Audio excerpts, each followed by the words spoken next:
Unindo-se à Igreja. Após alguém ter crido no Senhor, ele é imediatamente confrontado com a questão de tornar-se membro da Igreja. Já mencionamos anteriormente como devemos nos separar do mundo, o que, no entanto, não é o fim, pois existe ainda o lado positivo de unir-se à Igreja. Não gostamos da expressão unir-se à Igreja, mas a utilizamos temporariamente para tornar mais claro a questão aqui apresentada. Nosso desejo é mencionar agora 4 pontos concernentes a esta questão. Devemos nos unir à Igreja. Muitos crentes acham que conseguem ser cristãos por si mesmos. Acham que não há necessidade de unir-se a qualquer igreja. Eles dizem: queremos Cristo, mas não a Igreja. Temos o nosso relacionamento pessoal com Cristo e não precisamos de nos relacionar com a Igreja. Não podemos orar sozinhos? Certamente que sim. Não podemos ler a Bíblia sozinhos? Sem dúvida. Por que então deveríamos nos dar ao trabalho de tentar nos comunicar com os outros? Por que não termos comunhão a sós com o Senhor? Devido à necessidade de contrapormos tais ideias, deve ser mostrado aos novos crentes que eles devem se unir à Igreja a despeito de suas opiniões pessoais. Eles necessitam ver que a salvação possui 2 aspectos. Em primeiro lugar, há o aspecto pessoal. Sob esse aspecto, alguém pode receber vida e pode orar ao Senhor. Pode fechar-se em um quarto e crer no Senhor.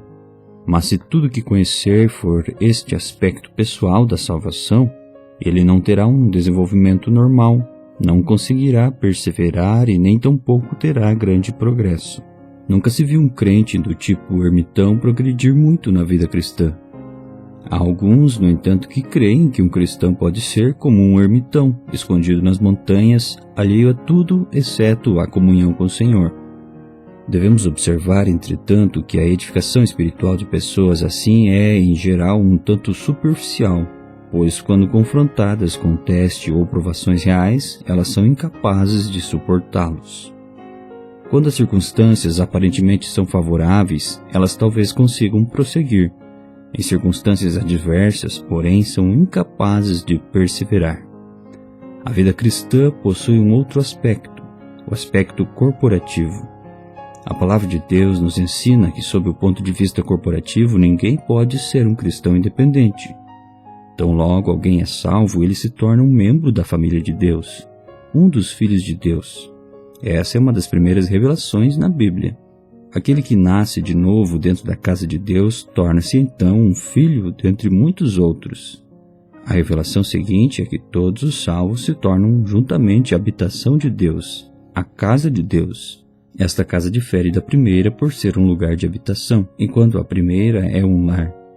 Esta revelação é seguida ainda de outra revelação de como todos os cristãos são unidos como o corpo de Cristo e são membros uns dos outros. Vamos considerar esses 3 aspectos com mais detalhes. Número 1. Somos filhos de Deus juntamente com muitos crentes. A vida que alguém recebe ao crer no Senhor é compartilhada com muitas outras pessoas. Mesmo observando apenas sob uma perspectiva, quer seja da família de Deus, da habitação de Deus ou do corpo de Cristo, o que o crente vê é que ele é apenas uma das partes de um todo.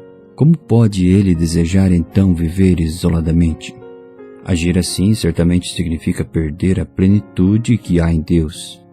Ele pode buscar manter a comunhão com Deus, porém ele perderá muito se não estiver adequadamente unido aos outros.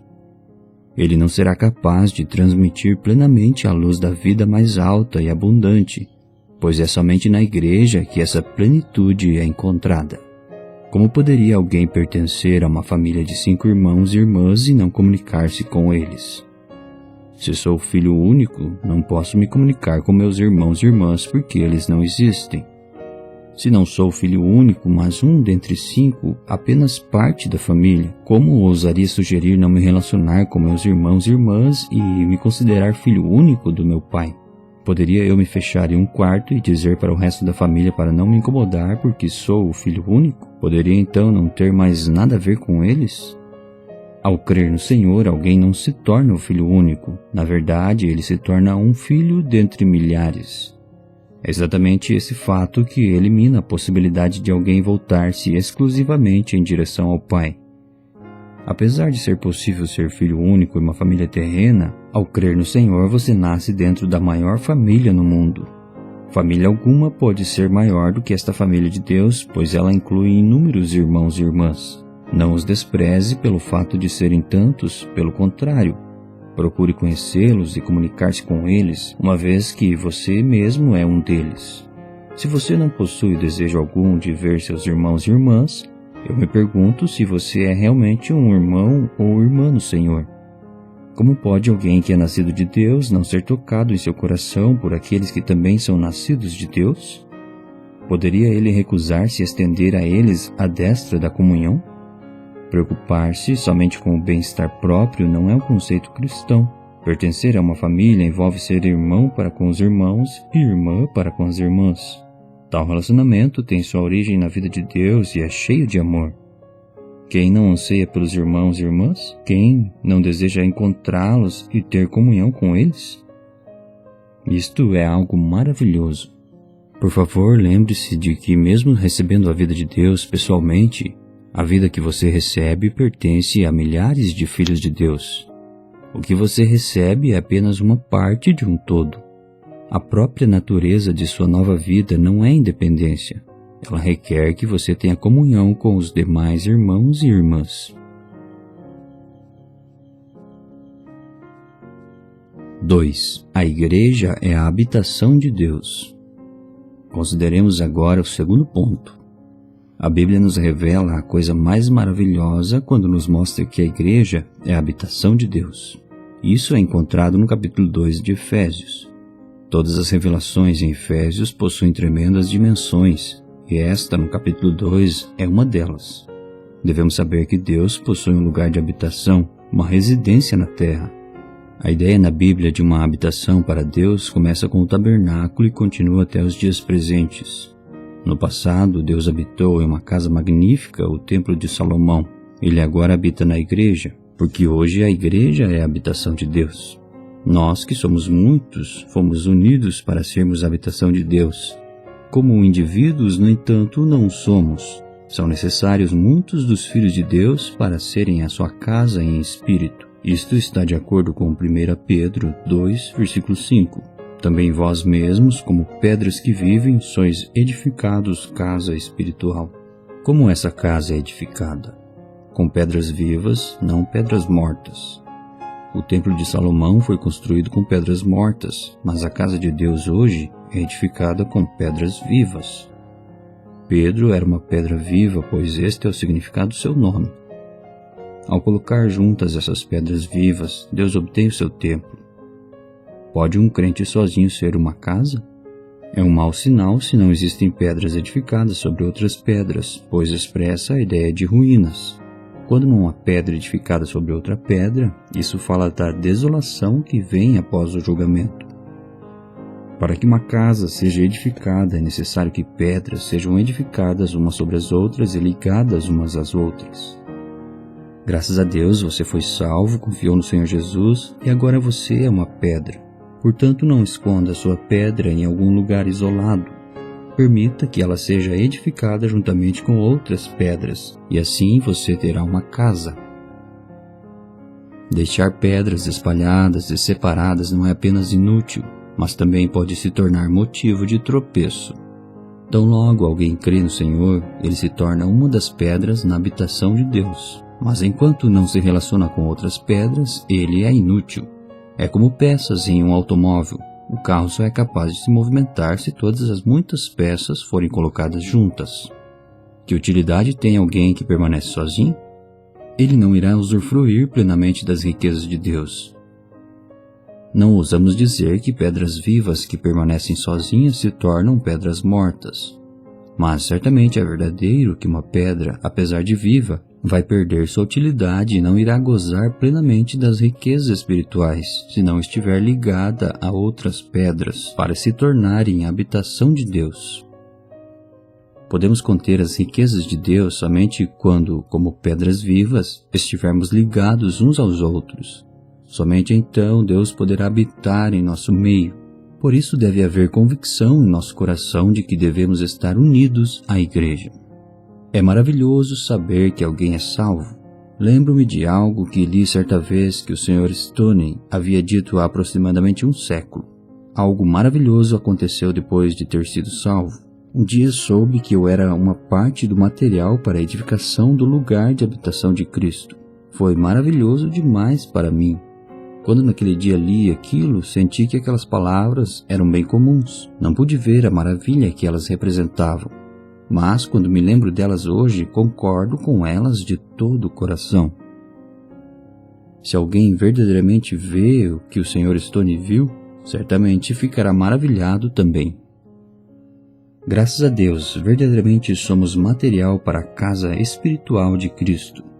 Qualquer um desses materiais que for cortado da casa se tornará totalmente inútil. Ver isso é algo simplesmente grandioso. Pense em como este pequeno pedaço de pedra que eu sou é indispensável à habitação de Deus, já que a falta dele vai deixar um buraco na casa por onde um ladrão poderia entrar. Sou material de Deus, ele não pode edificar sem mim. Portanto, amado, você precisa ver que você foi trazido pelo Espírito Santo para ser material da edificação do templo de Deus. Quão inútil você se torna ao afastar-se dos outros. O propósito de um pedaço de material é ser ligado a outros materiais. Se permanecer isolado, o material é privado de sua função. Permanecer independente é perder das riquezas que Deus planejou que você desfrutasse, uma vez que você não é capaz de contê-lo. Para conter Deus, precisamos estar ligados uns aos outros. Vamos supor que tivéssemos aqui muitos barris de madeira. Eles são construídos de tiras de madeiras juntas. Podemos utilizar esses vasos para carregar água, mas se tomarmos uma das tiras de madeira, poderíamos carregar água nela? Certamente que não. A qualidade da madeira não mudou, mas sua plenitude foi perdida. Aquela tira de madeira pode ser mergulhada na água, mas não pode transportá-la. Sua riqueza foi perdida. Da mesma forma, somos a casa de Deus. Não podemos ser independentes ou perderemos então das riquezas de Deus. Por serem jovens na fé, pode ser que vocês não compreendam isto completamente, mas com o passar do tempo vocês entenderão. De fato, no instante em que creu no Senhor, você passou a ter dentro de si uma inclinação natural a se encontrar com os filhos de Deus. Espontaneamente, você procura encontrar outras pedras. Você deve simplesmente seguir este impulso do seu interior e não permitir que pensamentos ou sua mente o impeçam de unir-se a outros crentes.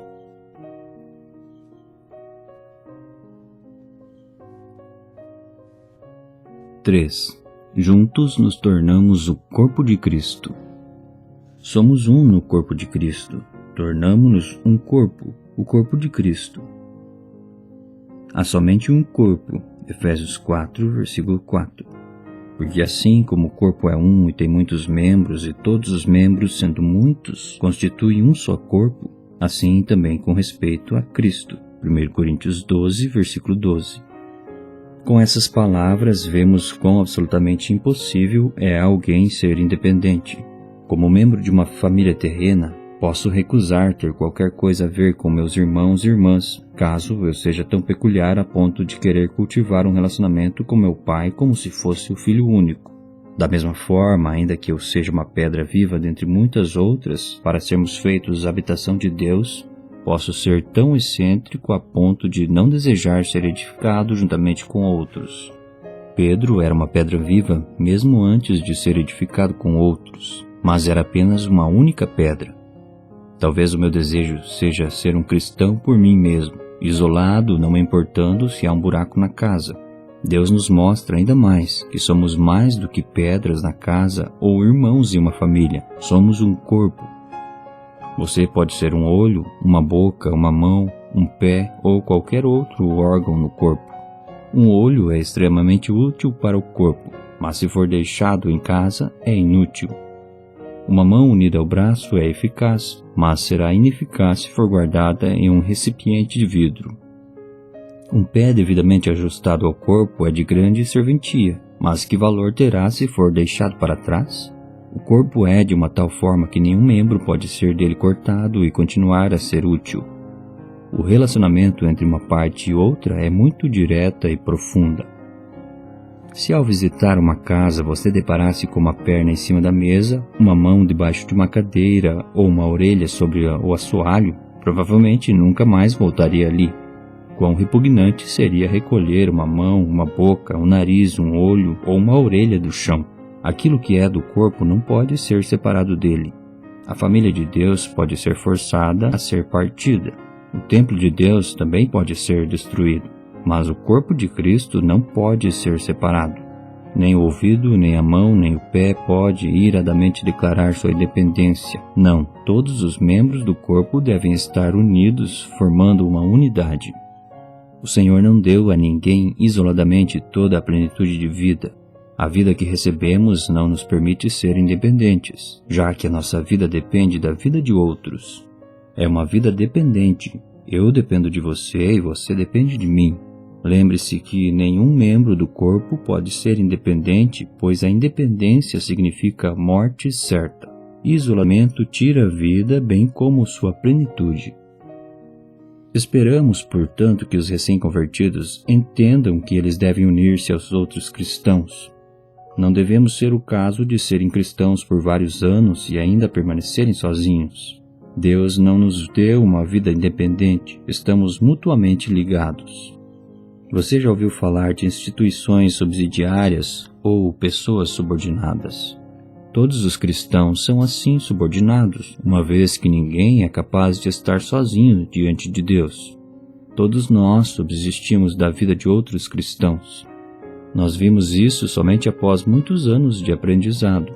Nossa esperança para com os recém-convertidos é que possam iniciar as suas vidas como subordinados. Assim, eles serão supridos abundantemente com amor e comunhão. Um cristão deve, portanto, unir-se à igreja. Agora, esse termo unir-se à igreja não é bíblico, foi tomado emprestado do mundo. O que realmente queremos dizer é que ninguém pode ser um cristão isolado. Ele deve estar unido a todos os filhos de Deus. Por esta razão, ele necessita unir-se à igreja. Ele não pode reivindicar ser um crente por si mesmo. Ele é cristão somente sendo subordinado aos outros. A qual igreja devo me unir? É necessário unir-me à igreja, mas a qual igreja devo me unir? Devido às muitas diferentes igrejas existentes hoje, esta questão cria um problema muito real. Ao longo desses 2000 anos de história da igreja, várias igrejas foram erguidas. A isso denominamos causa do tempo. Então, à medida em que igrejas foram formadas em diferentes áreas, a área se torna uma causa. Também como o levantar de diferentes instrumentos humanos utilizados no plantio de igrejas, pessoas têm se tornado a causa. Além dessas três causas, tempo, área e pessoa, há também a causa da ênfase em uma verdade bíblica em particular. A palavra de Deus contém tantos aspectos da verdade que pessoas têm a tendência de fundar igrejas baseadas em uma verdade em especial. Talvez em uma certa área surja uma necessidade especial e alguém surge com uma ênfase particular em um aspecto da verdade e, consequentemente, uma nova igreja é organizada. O resultado é que aquela ênfase particular pode se tornar uma outra causa de dissensão. Muitas igrejas foram produzidas com base nas várias condições mencionadas acima. O número de igrejas hoje no mundo excede a 1.500, todas legalmente organizadas e aprovadas. Elas não são reconhecidas pela localidade, mas segundo um sistema. Irmãos, quando aconselhamos aos crentes a se unirem à igreja, somos confrontados com a formidável tarefa de escolher uma dentre 1.500 igrejas. Consideramos esta questão diante de Deus. Existe alguma saída desta confusão? Cremos que sim, pois temos a palavra de Deus. Podemos nela buscar o que Deus tem a dizer a esse respeito. Na realidade, a palavra de Deus já revelou sua direção em relação a qual igreja devemos nos unir. Não é necessário investigarmos ou inquirirmos sobre as muitas igrejas diferentes. Se tivéssemos que analisar e pesquisar todas elas, se gastássemos toda a nossa vida, provavelmente nunca seríamos capazes de resolver o problema, porque não possuímos nem a força nem as condições para fazê-lo. Mas Deus não nos deixou no escuro. A Bíblia indica claramente o caminho que devemos seguir. A direção de Deus é a igreja local. A Bíblia dá a instrução mais simples a respeito da igreja. É simples e sem confusão. Se lermos os versículos iniciais das epístolas de Atos e do primeiro capítulo de Apocalipse, encontramos expressões como a igreja em Jerusalém, Atos 8, versículo 1. A igreja de Deus que está em Corinto, 1 Coríntios 1, versículo 2, 2 Coríntios 1, versículo 1. E as 7 igrejas que se encontram na Ásia, Apocalipse 1, versículo 4, que são a igreja em Éfeso, a igreja em Esmirna, a igreja em Pérgamo, a igreja em Tiatira, a igreja em Sardes, a igreja em Filadélfia e a igreja em Laodiceia. Apocalipse 2, versículos 1, 8, 12 e 18. Capítulo 3, versículos 1, 7 e 14. Na Bíblia, as igrejas são divididas, mas o que faz a divisão? Uma e somente uma regra divide a igreja. Qualquer um pode ver a resposta, pois é clara como cristal. A Bíblia permite que a igreja seja dividida somente com base na localidade. Corinto é uma cidade, bem como Éfeso, Colossos, Roma e Filipos. Todas as igrejas são divididas somente pela localidade. Resumindo, igrejas podem ser divididas com base na localidade apenas e em nenhum outro fator. A localidade, a cidade, é a unidade.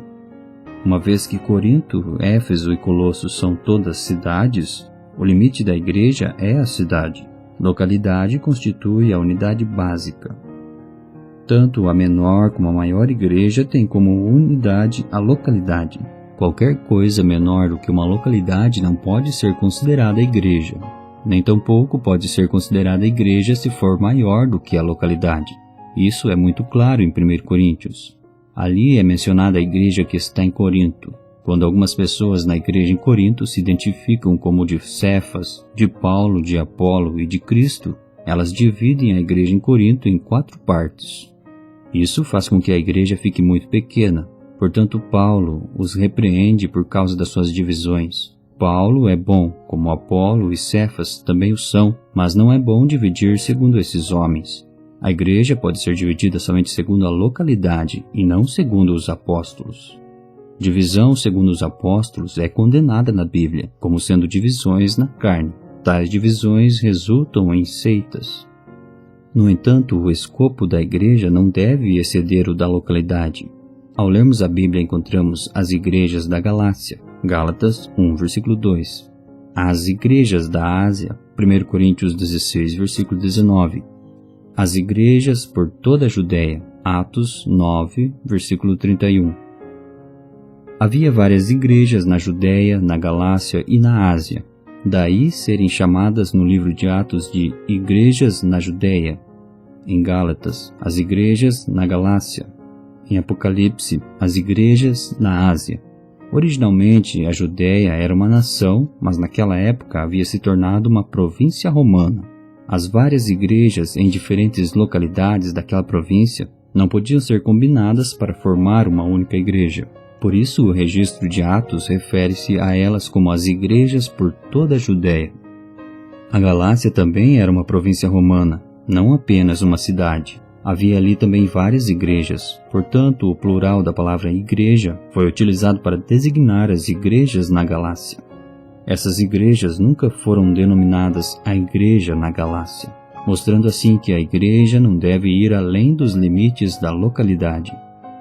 Na mesma linha, as igrejas na Ásia foram mencionadas não no singular, mas no plural. Éfeso, Esmirna, Pérgamo, Tiatira, Sardes, Filadélfia e Laodiceia eram 7 localidades na Ásia. Elas não estavam reunidas como uma grande igreja, ao contrário, elas permaneceram sendo 7 igrejas. É bem claro na Bíblia que uma igreja deve ser designada somente pelo nome da localidade onde ela está localizada. Não deve receber o nome de uma pessoa, doutrina, sistema ou história. Nenhuma distinção é permitida tendo como base homens, nações ou doutrinas.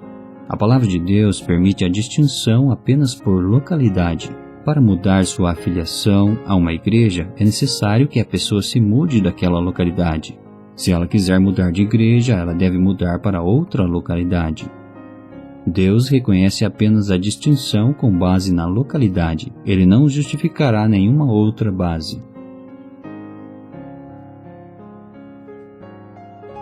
Como nos unimos à igreja? Finalmente, façamos a pergunta como nos unimos à igreja. Não encontramos sequer uma vez na Bíblia a frase unir-se à igreja. Não é encontrada em Atos nem nas epístolas. Por quê? Porque ninguém pode unir-se à igreja. Para que alguém se una, significa que ele esteja de fora. Poderia uma orelha decidir unir-se ao meu corpo? De forma alguma, pois se já estiver no corpo, ela já está unida a ele. Se não estiver no meu corpo, não há qualquer maneira dela unir-se a ele. Não nos unimos à igreja, pelo contrário, já estamos na igreja e, portanto, estamos unidos uns aos outros. Quando, pela misericórdia de Deus, alguém é levado à convicção de seus pecados e é redimido e perdoado e recebe nova vida pelo precioso sangue, ele não é apenas regenerado por meio da vida de ressurreição, mas também é colocado na igreja pelo poder de Deus. É Deus que o coloca ali, consequentemente, ele já está na igreja. Ele já é alguém de dentro, portanto não há qualquer necessidade de se unir. Muitos pensam em unir-se à igreja. Saibamos, no entanto, que qualquer coisa que puder ser unida não é a coisa real. Uma pessoa não pode unir-se à verdadeira igreja de Deus, mesmo que quisesse. Se ela for do Senhor, nascida do Espírito Santo, então ela já está na igreja e não há necessidade de unir-se a ela. Portanto, não é preciso nem mesmo possível unir-se à igreja. Ninguém pode entrar para a igreja por unir-se a ela. Aqueles que já estão nela não precisam se unir a ela. O simples desejo de unir-se revela o fato daquela pessoa estar ainda de fora. A igreja é tão especial que não se pode unir-se a ela. O fator determinante é se a pessoa é nascida de Deus.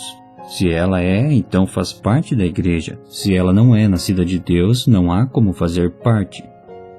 Esta unidade corporativa não é maravilhosa? Não se pode ser unido a este corpo assinando-se um cartão de decisão ou fazendo-se um exame de seleção. Todos que são nascidos de Deus já estão na igreja. Não precisam, portanto, unir-se a ela. Por que então persuadimos você para que se una à igreja? Estamos tomando este termo emprestado apenas por conveniência. Você que já creu no Senhor, já está na igreja. Mas seus irmãos e irmãs na igreja podem não conhecê-lo. Você já creu, mas os irmãos podem não saber disso. Você foi redimido, mas a igreja pode não saber disso. Uma vez que crer é algo que acontece no coração, não pode ser conhecido pelos outros. Por essa razão devemos buscar comunhão, da mesma forma que Paulo procurou a destra da comunhão daqueles na igreja em Jerusalém. Gálatas 2, versículo 9. Devemos ir à igreja dizendo a eles que nós também somos cristãos e esperando que eles, portanto, nos recebam como tal. Uma vez que os homens são limitados em conhecimento, faz-se necessário contar-lhes que somos seus irmãos e irmãs para que eles possam nos receber. Esta não é, no entanto, a mesma coisa que é popularmente conhecida como unir-se à igreja. Uma vez que meu pai é chinês, não preciso ser naturalizado para me tornar chinês. Mas ao me tornar um crente, mesmo desconhecido da igreja, eu deveria ir à igreja e pedir que fosse reconhecido e ter comunhão com eles. Se os irmãos souberem que realmente sou um deles, que sou um crente verdadeiro, eles então irão me dar a comunhão que busco. Este é o verdadeiro sentido de unir-se à igreja. Você que já está em Cristo deve aprender a buscar a comunhão dos filhos de Deus. Com a comunhão do corpo, você pode servir bem a Deus. Se vocês, jovens crentes, conseguem ver essa luz, estão dando um passo à frente em sua jornada espiritual. Graças a Deus por sua misericórdia.